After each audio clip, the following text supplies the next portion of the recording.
কিছু ফল আছে যেগুলো গর্ভাবস্থায় খাওয়া উচিত না, তার মধ্যে অন্যতম হলো খেজুর। একটি পুষ্টিকর ফল কিন্তু গর্ভাবস্থা নিষিদ্ধ ফলের তালিকাও খেজুর আছে। কারণ হলো এই ফল শরীরকে উত্তপ্ত করে তোলে, জরায়ুর পেশিগুলোকে নিয়ন্ত্রণের মাধ্যমে জরায়ুতে সংকোচনের কারণ হতে পারে। তাই গর্ভাবস্থায় অতিরিক্ত খেজুর কখনো খাবেন না।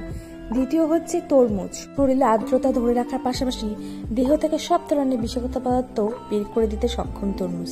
তবে খারাপ দিক আছে, গর্ভাবস্থায় তরমুজ খেলে শরীরে সব ধরনের টক্সিন ধ্বংসের পাশাপাশি ভ্রূণ যে আছে সেই ভ্রূণের ক্ষতি হতে পারে। এর ফলে আপনার গর্ভপাত ঘটতে পারে। তাই গর্ভাবস্থায় তরমুজ ফলটিকে আপনারা অ্যাভয়েড করে চলবেন। এরপরে আছে সেটা হলো কলা। হ্যাঁ, গর্ভাবস্থায় এড়ানো উচিত এমন ফলের তালিকায় আছে কলার নামটিও। বিশেষ করে যেসব নারীরা গর্ভাবস্থায় অ্যালার্জি ও ডায়াবেটিসে ভোগেন তাদেরকে কলা খেতে নিষেধ করেন বিশেষজ্ঞরা। কলাতে চিটিনেস থাকে, এটি একটি ল্যাটেক্স জাতীয় উপাদান যা একটি পরিচিত অ্যালার্জির। এটি শরীরে উত্তাপ বাড়ায়, তাই চিটিনেস অ্যালার্জিযুক্ত নারীদের কলা থেকে দূরে থাকা উচিত। এছাড়া কলাতে থাকে প্রচুর পরিমাণে চিনি থাকে, তাই ডায়াবেটিস রোগীদের উচিত কলা খাওয়া এড়ানো। এরপরে রয়েছে পেঁপে, যা জরায়ুর সংকোচন ঘটায়, রক্তপাত ও গর্ভপাত ঘটার কারণ হতে পারে। এটি ভ্রূণের বিকাশকে বাধাগ্রস্ত করতে পারে, তাই গর্ভাবস্থায় কাঁচা বা পাকা পেঁপে খাওয়া এড়ানোই ভালো। এরপরে রয়েছে তেঁতুল। আমাদের গর্ভাবস্থায় টক জাতীয় কিছু খেতে ইচ্ছে খুব হয়, তো প্রথমেই কিন্তু আমাদের তেঁতুলের কথা মনে পড়ে। তো গর্ভাবস্থায় তেঁতুল খাওয়াটাও ক্ষতিকর হতে পারে।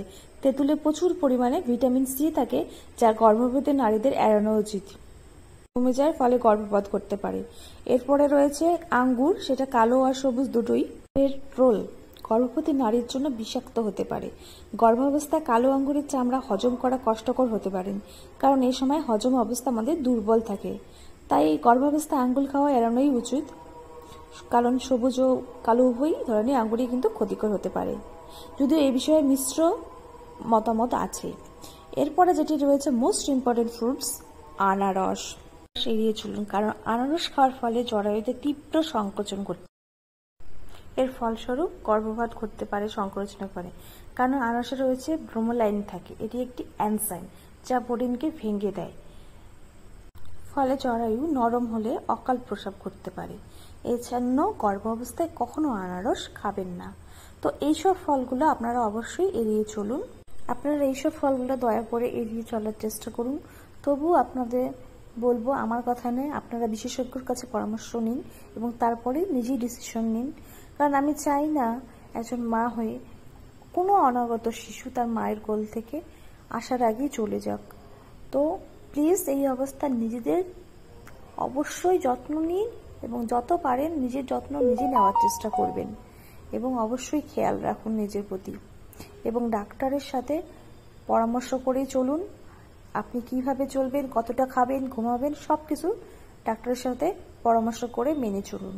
থ্যাংক ইউ ফর ওয়াচিং এবং প্লিজ আমার পাশে থাকুন, আমার চ্যানেলটিকে সাবস্ক্রাইব করুন।